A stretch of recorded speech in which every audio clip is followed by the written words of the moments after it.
एक सेकेंड। ठीक।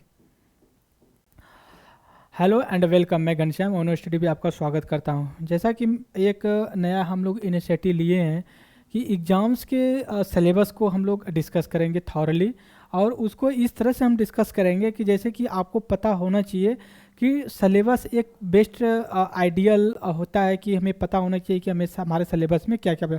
सपोज अगर आप वन डे एग्ज़ाम कोई दे रहे हैं, उसमें हो सकता है कि आपका कोई दूसरा जो सब्जेक्ट है उसका वेटेज ज़्यादा हो, आप कहीं अपनी एनर्जी कहीं और वेस्ट कर रहे हैं।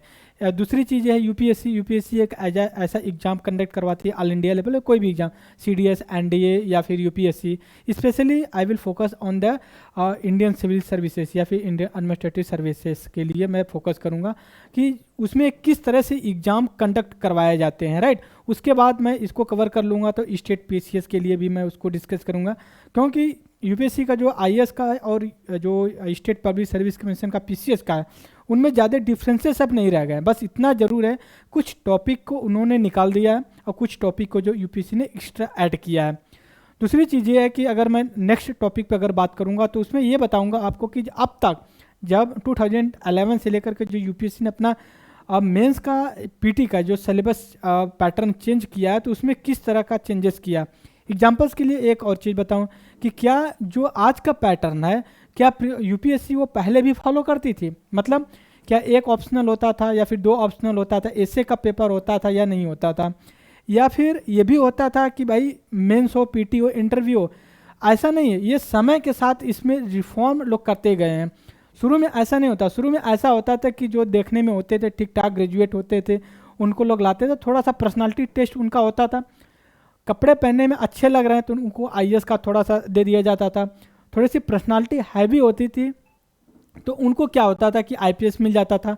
जो थोड़े से बात करने में डिप्लोमेटिक होते थे तो उनको जो कि IFS means Indian foreign services का होता है। जैसा कि आपको पता है कि 3 ऐसी सर्विसेज है जिनको हम ऑल इंडिया सर्विस का रिकॉग्नाइज करते हैं, बाकी को सेंट्रल सर्विस रिकॉग्नाइज करते हैं, और कुछ को हम जो कि ग्रुप ए सेंट्रल सर्विस को रिकॉग्नाइज करते हैं। अगर आप यूपीएससी जब नोटिफिकेशन इशू करती है तो आप उसमें देख सकते हैं कोई कैटेगरी वाइज डिवाइड की, या फिर रिजल्ट जब आता है तो उसमें भी आप देख सकते हैं कि ऑल इंडिया एडमिनिस्ट्रेटिव सर्विसेज की बात करता है, राइट। जिसमें यह क्या होता है कि आईएएस होता है, Indian administrative service, Indian police service होता है, इंडियन फॉरेस्ट, राइट।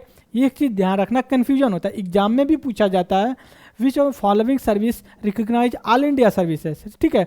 तो उसमें फॉरेस्ट होती है जो जंगल वाला होता है, ना कि जो विदेश वाला होता है, राइट। अगर मैं आपसे कहूँ कि इस समय जो फॉरेन मिनिस्टर हैं एस जयशंकर, वो क्या रहे हैं, तो वो इंडियन फॉरेस्ट सर्विस में जो की जॉब की उन्होंने क्लियर किया था। एक और जो कि काफ़ी बड़े गद्दावर लीडर हैं शशि थरूर भी काफ़ी अच्छे मतलब आईएफएस रहे हैं फॉरेस्ट सर्विस के।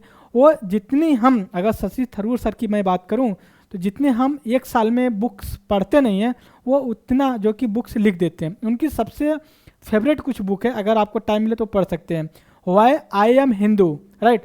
पहली बुक, काफ़ी बुक है, मैं रिकमेंडेड जो कर रहा हूँ। दूसरी जो एक बुक है an era of darkness in the Indian history, ये काफ़ी पॉपुलर बुक रही है। अगर आप इसको पढ़ेंगे और इंडिया की मॉडर्न इंडिया अगर आप पढ़ेंगे तो उसमें जो कि आपको काफ़ी देखने को मिलेगा, क्योंकि वो जो कैम्ब्रिज में थे तो इन्होंने अपना स्पीच दिया था कि अगर हम ब्रिटिश गवर्नमेंट से अगर हिसाब मांगें तो शायद ही वो हमें दे पाए जो हमारा रिसोर्स को जो कि इसमें कि जो सारी चीज़ें किया, राइट। तो हम आते हैं टॉपिक पे अपने जो कि बात करने की कोशिश कर रहे हैं। मैं यूपीएससी में जो आईएएस का एग्जाम्स होते हैं, मैं पहले यूपीएससी लिखने की कोशिश की। UPSC union public service commission एक कॉन्स्टिट्यूशनल बॉडी है, इसके जो कि मेंबर्स या चेयरमैन जो अपॉइंट होते हैं वो प्रेसिडेंट करता है। ये अपनी रिपोर्ट जो कि प्रेसिडेंट को देता है, प्रेसिडेंट जो कि पार्लियामेंट को देता है, राइट। ये सारी चीज़ें इनकी फंक्शन, मल्टी मेंबर्स बॉडी होती है, 65 ईयर एज होता है। ये सारी चीज़ें आप जब आप कॉन्स्टिट्यूशन ऑफ इंडिया पढ़ेंगे तो वो सारी। मैं एक चीज़ ये बता दूँ, ये एक रिक्रूटमेंट एजेंसी है, रिक्रूटिंग। जब आप रिक्रूट करती है चीज़ें, जैसे मान लीजिए आईएएस का हुआ, सीडीएस का, एनडीए का, एससीआरए का, सीआईएस, जो भी असिस्टेंट कमांडेंट का, ये सारी आपको रिक्रूट करती है जो सेंट्रल सर्विस होती है, राइट। याद देखिएगा, सेंट्रल सर्विस जो होती है। आईएएस का हम पहला फोकस करेंगे, क्या है आईएएस। मतलब क्या है, इससे पहले जब ब्रिटिश मतलब इंडिपेंडेंस से पहले जो था, इसको हम आई इंडियन सिविल सर्विसेज बोलते थे, ठीक है। लेकिन अब हम इसको आईएएस बोलते हैं। क्यों बोलते हैं, इस चीज़ को आप थोड़ा देख लिया। सिविल सर्विसेज, राइट, हम कहते हैं कि सिविल की प्रिपरेशन करते हैं, नो डाउट सही है। बट एक चीज़ इसमें हमें, एक चीज़ जब मॉडर्न इंडिया पढ़ते हैं तो उसमें एक चीज़ कहा जाता है कि आप कुछ भी करिए, लेकिन ब्रिटिश गवर्नमेंट को कभी ये चीज़ नहीं कह सकते कि उन्होंने हमारे लिए भलाई के लिए काम किया, राइट। उन्होंने जो भी चीज़, रेलवे, टेलीफोन, न्यूज़पेपर, जो भी कुछ लिया, उन्होंने अपने पर्सनल इंटरेस्ट के लिए लिया था ना। वो अलग बात है कि उन्होंने छोड़ के चले गए रेलवे को, तो वो सारी चीज़ें उसमें क्या है कि अगर आप सपोर्ट करते हैं तो जाहिर सी बात थोड़ा सा कॉलोनियल एरा का जो हमारा पॉइंट ऑफ व्यू होता है वो झलकता है। तो ये चीज़ आप नोटिस कर लीजिएगा कि एग्जाम्स में जब मेंस होता है तो उसमें कभी भी कुछ एक्सेप्शन को छोड़ करके अगर वो पूछ लेता है कि ब्रिटिश कॉलोनी हमारे अंदर इंडिया पे रूल की, तो उसका क्या बेनिफिट रहा है, वो अलग चीज़ है। लेकिन जब आप अपना पॉइंट ऑफ व्यू देते हैं तो उसमें कभी रिकॉग्नाइज नहीं करते हैं कि नहीं, ब्रिटिश गवर्नमेंट इंडिया या फिर जितने लोगों पे रूल किया वो जो कि उनके इंटरेस्ट में था। तो हम उनकी कॉलोनियल जो कि पॉइंट ऑफ व्यू को हटाने के लिए सी से ए जोड़ दिए, इंडियन एडमिनिस्ट्रेटिव सर्विस को बोल दिए, राइट। इसमें जैसे कि एडमिनिस्ट्रेटिव सर्विस का हमने बताया कि ये 3 सर्विस होती है। ये जो कि आईएएस, जिसको आईएएस होता है, जिसको डिस्ट्रिक्ट मजिस्ट्रेट, कुछ जगह जो कि दंडाधिकारी भी बोलते हैं उसको।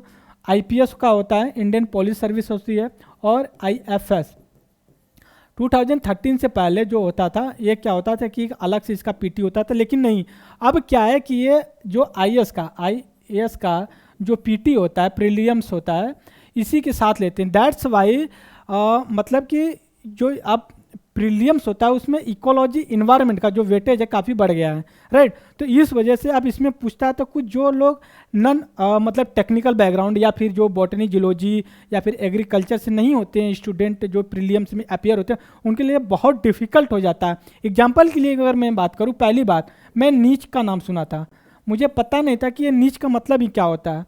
एक और वर्ड आता है इकोटोन।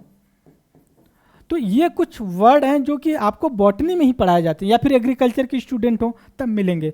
तो इसमें ला दिया लोगों को, अब मजबूरी से पढ़ना ही पड़ता है।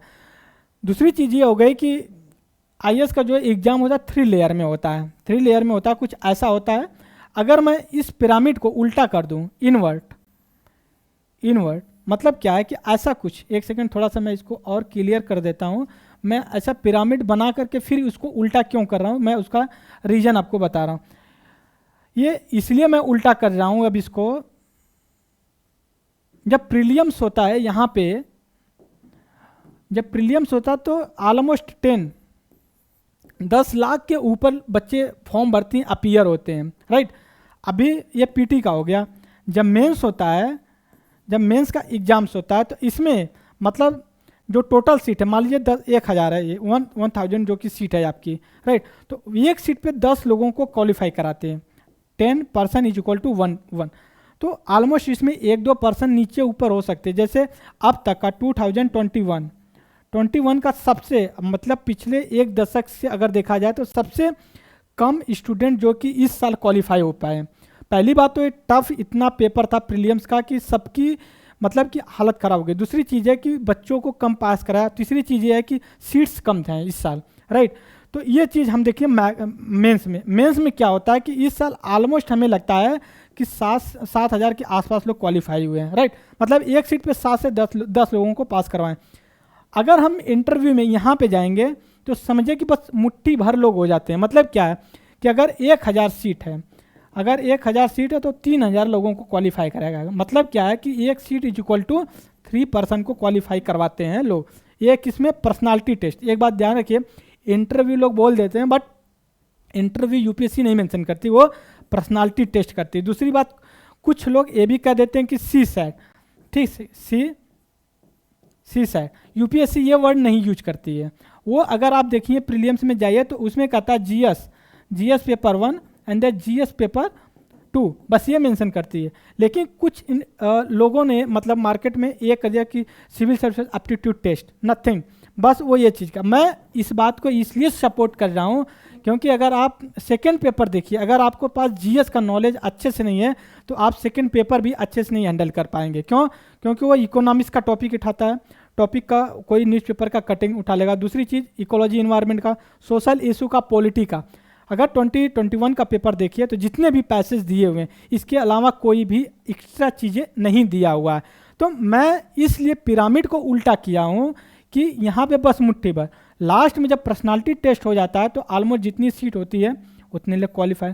एक चीज़ यूपीएससी का और बेटर होता है कि वो वेटिंग लिस्ट जारी करती है। कभी मैं वेटिंग लिस्ट के बारे में डीप में आपको बताऊंगा। दूसरी चीज़ रिजर्वेशन किस हिसाब से दिया जाता है यूपीएससी में, स्टेट में कैसे दिया जाता है, इसके बारे में भी मैं डिस्कस करूंगा। अगर पॉलिटी वाले सर होंगे तो वो जब आर्टिकल 16 आपको पढ़ा रहे होंगे फंडामेंटल राइट का, तो उसमें उन्होंने डिस्कस किया होगा। तो ये चीज़ हमने बताने की कोशिश किया कि आपको जो यूपीएससी होती है, जो आईएएस का एग्ज़ाम कंडक्ट करवाती है, वो कितने लेयर में करवाती है, वो 3 लेयर में करवाती है।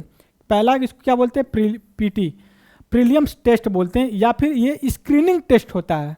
स्क्रीनिंग टेस्ट इसलिए होता है कि इसके मार्क्स जो होते हैं फाइनल रिजल्ट में नहीं जोड़े जाते हैं। जब फाइनल रिजल्ट बनता है तो इसमें मेंस प्लस इंटरव्यू, या फिर आप जैसा यूपीएससी कहती है पर्सनालिटी टेस्ट को जो ही की ऐड करके इसको किया जाता है। पर्सनालिटी टेस्ट आपका 275 का होता है, 275 का मार्क्स होता है।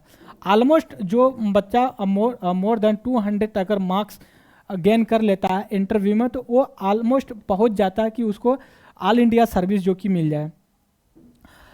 तो ये चीज़ हमने आपको बताने की कि पीटी होता है और मेंस होता है, इंटरव्यू होता है, तो उनको मतलब किस रेशियो में उसको पास कराते हैं।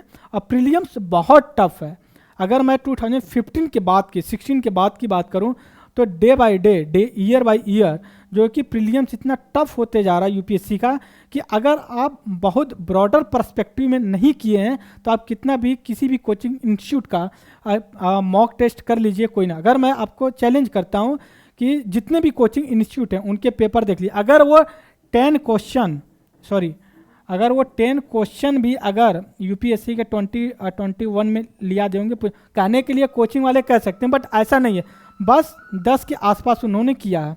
ये फैक्ट्स है कि यूपीएससी के पास हर कोचिंग इंस्टीट्यूट का जो होता है क्वेश्चन पेपर, जितनी भी बुक्स होती हैं, मटेरियल्स होता है, सारी चीज़ें होती हैं उसके पास, और उसका यही एक टारगेट होता है कि मैक्सिमम पर्सन को एलिमिनेट करें, राइट।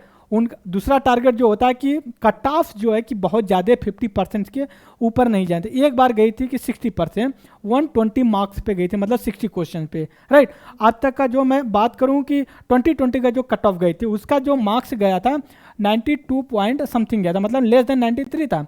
मैं just talking about the open category, मैं किसी कैटेगरी की बात नहीं कर, ओपन कैटेगरी की बात कर रहा हूँ। इसमें सारी चीज़ें हैं। तो मैं जब आगे करूँगा तो इसमें आपको डिस्कस करूँगा पीटी में क्या पूछता है, मेंस में क्या पूछता है, पर्सनालिटी टेस्ट। तो आज के लिए बस इतना है। Thank you very much the discussion.